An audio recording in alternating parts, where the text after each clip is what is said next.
Well, hello everyone. Today we have a special guest. I am super pumped to have her on the show with us. I can't wait for you guys to get a chance to meet her and to find out more about who she is, where she's been, where she is today, where she's going. So, Danielle, I wanted to give you a warm welcome on behalf of our audience and myself. Welcome to the Tony Shap Show. Hey, thanks for having me, Tony. Right. If you want to take a second and just kind of tell people, what you're all about and your company and all that would be great to start. Sure, yeah. My name's Danielle Strachman, and I run a venture capital fund called 1517. I started the fund 5 years ago after running the Thiel Fellowship program under the direction of Peter Thiel for 5 years. And I always tell people that, if someone had asked me 10 years ago, would you be in VC? My answer would have been, what's VC? I didn't know anything about this industry. I wasn't working in tech at the time. I was an educator and a school principal. I did found a charter school, so I've done a lot of the operational work of getting something off the ground, but I could not have predicted that I would be in the seat that I'm in now. So one of my messages to people is always, you might think you know what your life is going to look like in the future, but not necessarily. But yeah, today I run a venture capital fund, and we mostly focus on the earliest stage pre-seed investing, and we fund people with sort of a novel thesis. Our thesis is to back people who have not garnered a college degree. Awesome. Thanks for Yeah. letting us know. And what was that timeline like for you when you were before you transitioned into as a VC? How long of a time did that take when you didn't know and then you found yourself in the role? Well, it was I've sort of either been on the founding team of things or founded things a lot. And so it's not that 1517 existed or we said, oh, we should sort of definitely do this and thought it out and made a leap. I mean, eventually we did make a leap, but it was more that my colleague and I were at the Thiel Foundation for 5 years. We were seeing some amazing outcomes. People like Vitalik Buterin had launched Ethereum, people like Ritesh Agarwal with Oyo Rooms, Dylan Field with Figma, Laura Deming with the Longevity Fund. And we said, hey, we think that there's some great deal flow coming out of the Thiel Fellowship. And one of our jobs was to try to connect Thiel Fellows to capital. And what we found was that it was very hard to find investors, one, who would do early stage investing and who also saw young people as an investable opportunity instead of something like an intern. Mm-hmm.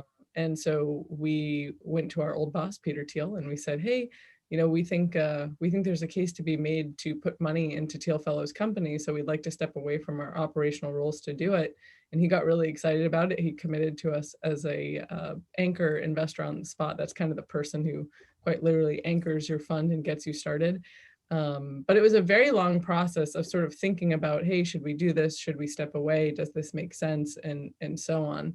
And then, we had a lot to learn about not necessarily picking talent, because we had done that for a long time in the Thiel Fellowship, but learning about what makes for an investable opportunity. There's a lot of people who are working on businesses that are really great, but the venture model is that you're looking to find businesses that can have an outsized return. And one way I like to frame it is that if we invest in 40 companies, we expect at most one or two to be the companies that pay out the whole fund, which kind of makes up for the learning opportunities of all the other founders that we work with, where maybe they're not having an exit or the type of success that you would need to have in a venture fund.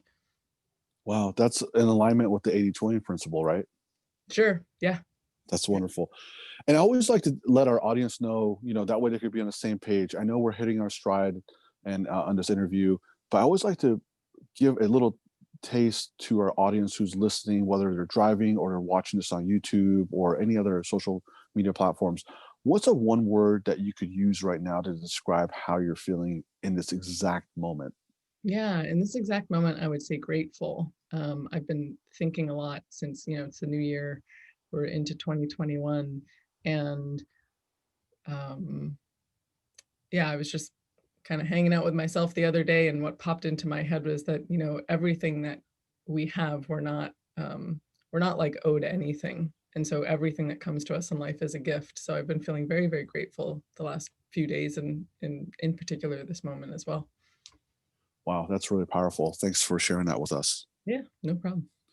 Great. Let's move right along into your wins. Can you share with the audience a recent big win that you've had and what you learned from it? Yeah, absolutely. So this well, in December, actually, one of our companies went public, and they're called Luminar Technologies. They build a LiDAR sensor for autonomous driving, and they have a contract with Volvo. And it's been pretty surreal, actually. That's the word that comes up there, is that we didn't expect this company to go public this soon. We thought if it did at all, we don't like to count our chickens before we hatch, and we're not particularly vain or grandiose. So we're like, okay, if they're gonna go there, it'll probably be in another couple of years from now, not right now. And yeah, in the last month, they IPO'd, and I got up early and watched they got to open up the NASDAQ and ring the bell and do all that stuff. And it's been pretty incredible. I mean, we're a very early stage fund. We are often the first check into a company, and we get to watch a group of people go from being a team with a name, like, 5 people in a garage called Luminar Technologies, to becoming a fully fledged company, and now to watching them become a public company. And that's been very interesting to just see that, oh yeah, every day the stock is changing every day, and an announcement happens and this goes up, or something else happens and this goes down. And normally with our companies, it takes a few years in between funding rounds, and you say, oh good, like, this company's pretty stable, this is what its price is, and so on. But when it's in the public market, it's a moment by moment change. And so it's a really big win for us to have our first public company. This is the thing that venture funds are predicated off doing, and wanting to hit a goal in that way. And I've talked to many funds who have wonderful track records, and they say, gosh, our company still haven't IPO'd yet, but we're getting there. And so to have this happen within the first 5 years is pretty extraordinary. And one thing that actually makes me really happy about this is that our thesis is working with people who don't have college degrees. And we do break that thesis every once in a while. I'd say like 85 to 90% of our founders don't have a college degree. But one of my fears was, what if our first big win is a company where the founder has a degree, but our whole shtick is about not having degrees? And I'm very proud to say that our founder, who started this company, we've known him since he was 17. He's only 25 now. He does not have a degree. He fits that thesis, and we're really helping to prove out over time that one path, that being college, is not for all. That's part of our mission. So it feels really satisfying to not only have a financial win, but also a mission-driven win as well. That's really wonderful. And thanks for sharing that with us. Reminds, like Mark Zuckerberg, right? He's not a college graduate either. He dropped out. Yep. Yeah. So the next thing, let's talk about failures on the flip side of that. What's a recent failure, and what you learned from it? If you could share with us, that'd be great. What do you think? So one thing that comes to mind is that, so when you have a venture fund, you have to, well, you don't have to, it depends on how you do it. But the model that our fund uses is that we raise multiple funds over time to back companies. And so we had fund one that started in 2015, and the deployment cycle on that is about 3 years. And then you go out and you raise another fund, and then after that you raise another fund and another fund. And we went out to raise our fund two in, gosh, I think we must have started fundraising in 2018-ish, at least sort of from a narrative point of view of like going out to our investors and talking to people. And it was just much harder to raise the second fund than the first fund. That was a really big learning for me. With our first fund, we raised all our money in 8 months from start to finish. And everyone kept telling me, this is unheard of. This is really fast. And I was like, I don't know. I was like, maybe we're just good. Like, who knows? And then we went out to raise our second fund. And what I found was that with our first fund, because we didn't have any sort of track record at the time, people kind of had to make a gut decision of like, okay, do I trust Michael and Danielle? Do I believe in this thesis? Is this going to be a yes or no? Whereas with the second fund, I think people had to have sort of like their head and their gut sort of in line of like, okay, is this a good investment decision? Because now we have 3 years of data on this fund. But that said, because we're an early stage fund, that 3 years of data is still very young data. And so even though internally we knew like, hey, our companies are moving forward. For example, Luminar was doing really well. We didn't know that 2 years later they would IPO per se. We didn't know it was going to be that good. But we had a track record of companies that were moving forward. One of our companies is called Loom. A lot of people use it right now, given that the whole world is, or most of the world is remote. And that's a video tool. But we would keep hearing from investors, oh, where's your big exit, or where's an IPO or something like that. And I was really surprised. I thought, gosh, I thought I thought this would all come together much faster, much more seamlessly. So that was definitely a wake-up call. I mean, we did raise our second fund. So I wouldn't call it like a failure in terms of that we didn't do it, but I think my expectation of how it would go was really not in line with reality. And I didn't have a way to figure that out earlier. So now when I sort of mentor other funds who are getting started, I'll, tell them the story of, yeah, hey, raising fund 2 is categorically different than raising the first fund. And I think raising our fund 3 will be much easier since we, now have those metrics under our belt. But yeah, it was a really big learning experience. Thanks for giving us that insight. I would have never, been able to understand that inside that your world like that. So thanks for putting it in perspective for us. Yeah, that's awesome. So what's your best advice you could give to a startup founder? If you had to give, if you could only give, this is kind of off the shelf here, but if you could only give one single piece of advice for a startup founder that's like the perfect fit for you guys, what would that advice be? Would it be take the money, don't take the money, take the money if you need it, something along those lines? What, and there's no wrong answer here. Would it be like focus on growth, focus on, net, whatever that is? What is that? If you could only give one advice to that startup founder listening to this right now, what is that one advice? Yeah, I guess like the first thing that comes to mind for me is that it's really all about team and the characteristics on the team at the beginning. And we meet a lot of people who are kind of starting out solo on what they're doing. And you really need to bring other people on board to fill in expertise. Often I'll meet people who say, oh, I'll hire out for this or hire out for that. But what they don't understand is that hiring out for other people is often more expensive than getting someone else who's really willing to sort of sit in the rowboat with you and do the very early stage work, usually for, lower pay, but a higher equity stake.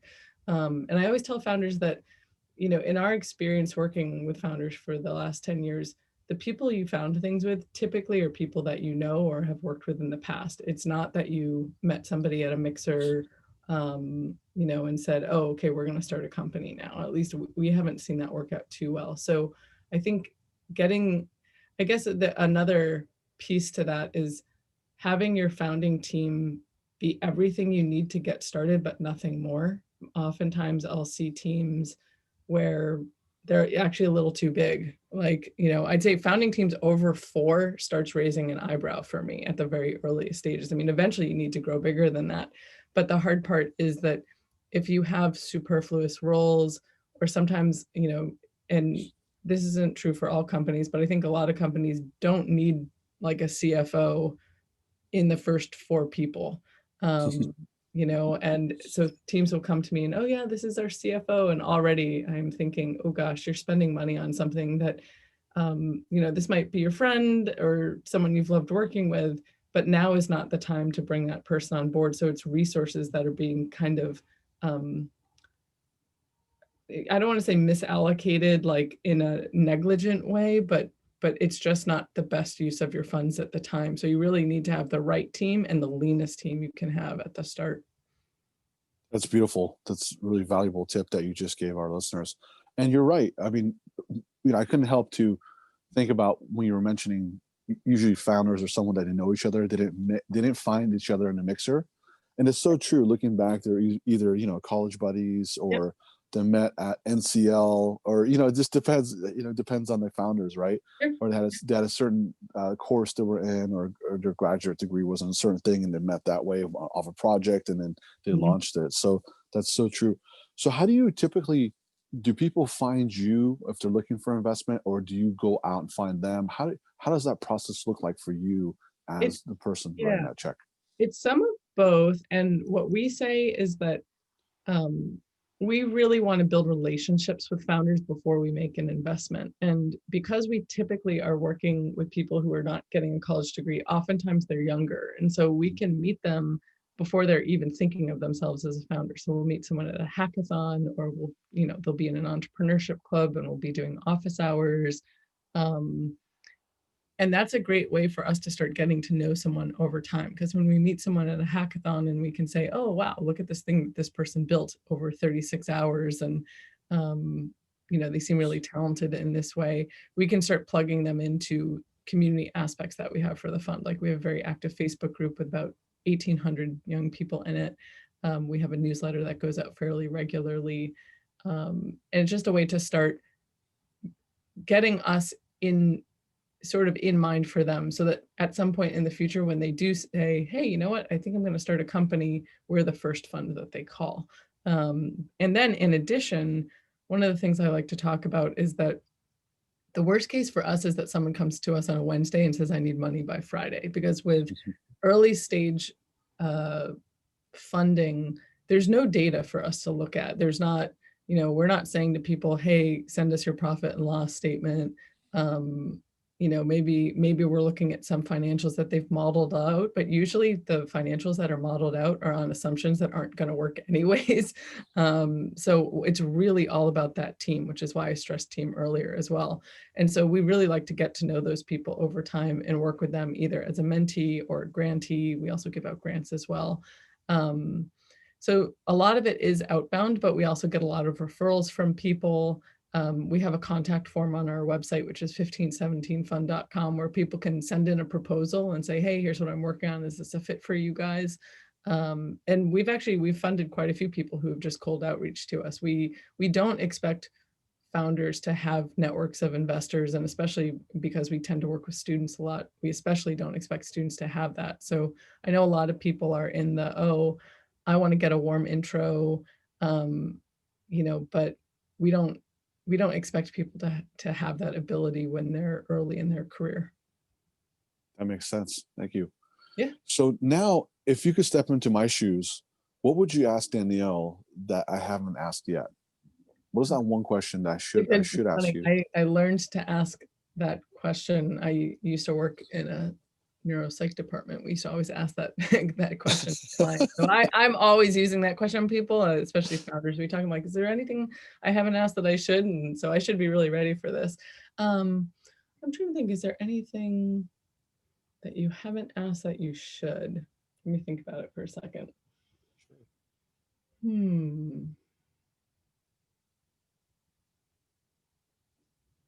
There's nothing that's coming to mind right now. I guess maybe one question that comes to mind, I guess the answers are coming to mind for me, so I'm forming a question around it, but it's like, any other tips that you would give to founders? One I would say actually is that Twitter is a very powerful tool. I've met a lot of founders over Twitter in the last couple of years.